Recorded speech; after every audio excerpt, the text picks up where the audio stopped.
2002 সালে সেনেগাল যখন ফ্রান্সকে হারিয়েছিল তখন গোটা ফুটবল দুনিয়া অবাক হয়ে গেছিল। সেই দুটো দল আবার মুখোমুখি হতে চলেছে সেই ওয়ার্ল্ড কাপের স্টেজে। 2002 সালে সেনেগাল যখন ফ্রান্সকে হারায় ওয়ার্ল্ড কাপে, তখন ফ্রান্স ছিল ডিফেন্ডিং চ্যাম্পিয়ন। আর সেই জয়ের সেলিব্রেশন আলাদাই ছিল। সেনেগাল প্লেয়াররা তাদের জার্সি মাঠে রেখে তার চারপাশে নেচেছিল।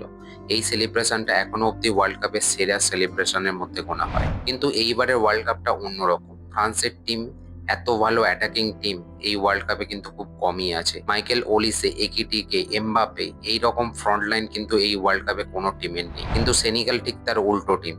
টপ ডিফেন্সিভ টিমের মধ্যে কিন্তু সেনেগালকে গোনা হয়। সেনেগালের বিরুদ্ধে গোল করা কিন্তু খুবই কঠিন ব্যাপার।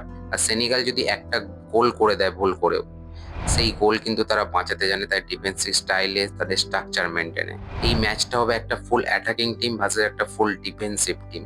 এই ম্যাচটা কিন্তু অন্য লেভেলে হবে। এই ম্যাচটা কোনোভাবেই মিস করা যাবে না। তুমি কোন টিমকে সাপোর্ট করছো অবশ্যই কমেন্ট করে জানাও।